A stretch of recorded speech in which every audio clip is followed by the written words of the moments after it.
চৌধুরী সাহেব, আপনারা গরিব, আমি আপনারা বড় লোক। আমি গরিব বলে আজকে আপনারা আমার শ্রমিকের টাকাগুলো কেন দিচ্ছেন না? আপনারা এটা ঠিক করেন নাই। মুখে লাগাম দে ছোট লোকের বাচ্চা। না চৌধুরী সাহেব, না চৌধুরী, আমরা গরিব হতে পারি, আমাদের মনটা পাহাড়ের মতো বড়, আর আপনারা বড় লোক। শ্রমিকের রক্ত চুষে আপনারা খায়, আপনাদের অভ্যাস আছে।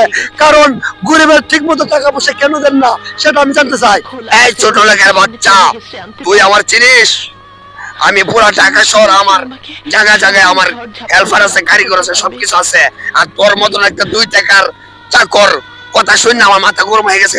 শুনেন চৌধুরী সাহেব, আমাদের মতন গরিবরা বলে পরিশ্রম করে বলে আপনাদের মতন বড় লোকটা কোটি কোটি টাকা ইনকাম করেন, তা না যে আপনারা যা মনে চাইবে সেটা করবেন, সেটা আমি মেনে নিতে পারি না।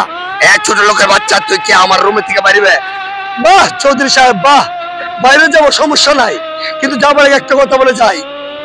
আজকে আপনার আন্ডারে যারা যারা আছে শ্রমিকরা সবাই আমার ইশারাতে চলে। আমি যদি এই মুহূর্তে কই ওই মালিকের মানে কালু মালিকের চাকরি আমরা করব না, এই মুহূর্তে ওরা চলে যাবে। আরে ছোট লোকের বাচ্চা, তোর কথা কিভাবে শুনবে? শোন, যেখানে টাকা আছে এখানে সব আছে। তুই কে মরতে পারিবে? তোর মতন 2 টাকার লোকের লোকের কথা কয়া। না চৌধুরী সাহেব, আপনি এটা কি কইতেছেন? না এ দারোয়ান। বলেন স্যার। এই দারোয়ানের বাচ্চা, তুই যেখানে আসিস সেখানে থাক। চৌধুরী সাহেব, আজকে আমরা 2 মাসের বেতন আপনার না দিলে কি হবে? আমরা গরিব মরবো না। যাদের গরিবের জন্য যে এই পৃথিবীর কেউ না, তাই একজন আছে, একমাত্র আল্লাহ। কোনোদিন গরিব অভাবে যাবে না। কিন্তু আপনারা কোটি কোটি টাকার মালিক হচ্ছেন, কিন্তু আমাদের মতো গরিবের রক্ত চুষা।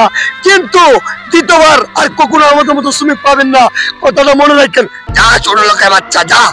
কদিন পরে যখন পেটের মধ্যে টান পড়বো, ঠিক আবার তুই আমার অফিসে আসবে। স্যার কি হয়েছে? এই তুমি আবার এখানে কেন? তুমি আমার ম্যানেজার না? স্যার শুনেন, আপনি যেগুলো করতেছেন এগুলো ভালো করতেছেন না। আমাদের মতো শ্রমিকরা কাজ করেন বলে আজকে কোটি কোটি টাকা আপনারা ইনকাম করতেছেন, দেশে বিদেশে টাকাগুলো প্রচার করতেছেন, ভালো ভালো ডেলিভারি করতেছেন, কামের কোয়ালিটি ভালো। আর গরিবদের প্রতি আপনি কেন ভালো করেন? যাদের যতটুকু আপনার টাকা পয়সা আপনি দিয়ে দিবেন, তাহলে দিয়া যা মনে সেটা তাই করতেছেন। এ সুটি, তুমি কি আমাকে জ্ঞান দিচ্ছ? না স্যার, আমি আপনাকে জ্ঞান দেব। দেখেন ম্যাডাম, আপনি যে জায়গাতে আপনি চৌধুরীকে বোঝাচ্ছেন, চৌধুরী আপনার কথা কোনো গুরুত্ব দিচ্ছে না। শুনেন চৌধুরী সাহেব, একটা কথা মনে রাখবেন, গরিব মানুষ, একটা কথা মনে রাখবেন, আল্লাহ আপনাকে যে মাটিতে সৃষ্টি করছে আমাকে সেই মাটিতে সৃষ্টি করছে। তা না যে আপনারা আজকে বড় লোক আর আমরা গরিব বলে আপনারা অবহেলা করেন, তা না। শুনেন, আপনার জন্য যে 3.5 কবর, আমার জন্য শেষ তার 3.5 কবর। এই যে ম্যাডাম সুইটি, তার জন্য 3.5 কবর। কবর কখনো স্বর্ণ হইতে পারে না, মাটির দেহ মাটির সাথে মিশবো। কিন্তু এখনো সময় আছে চৌধুরী সাহেব, এখনো সময় আছে। আমার চোখে পানি চলে গেছে। এখনো সময় আছে চৌধুরী সাহেব, মানুষ হন, হেদায়েত হন। কারণ ছোট লোক বড় লোক সবাই আল্লাহর সৃষ্টি। আপনার জন্য যে 3.5 কবর, আমার জন্য সে 3.5 কবর। কিন্তু কেন তো অহংকারী? কেন এই মুহূর্তে যদি আপনি চোখটা বুঝে যান, এই মুহূর্তে যদি আপনি চোখটা বুঝে যান, কিন্তু এই মাটি দেহ রেখে আপনি বাড়ি গাড়ি ধন দৌলতে ব্যালেন্স, এ বাড়ি গাড়ি কোনো কিছু আপনার সঙ্গে যাবে না, একমাত্র যাবে আপনার দেহটা। এই ছোট লোকের বাচ্চা, তুই কি আমার হেডায়েট করতেছ? দারোয়ান, স্যার আমি তো কিছু করতে পারতেছি না। এই দারোয়ানের বাচ্চা, তুই এখানে থাক।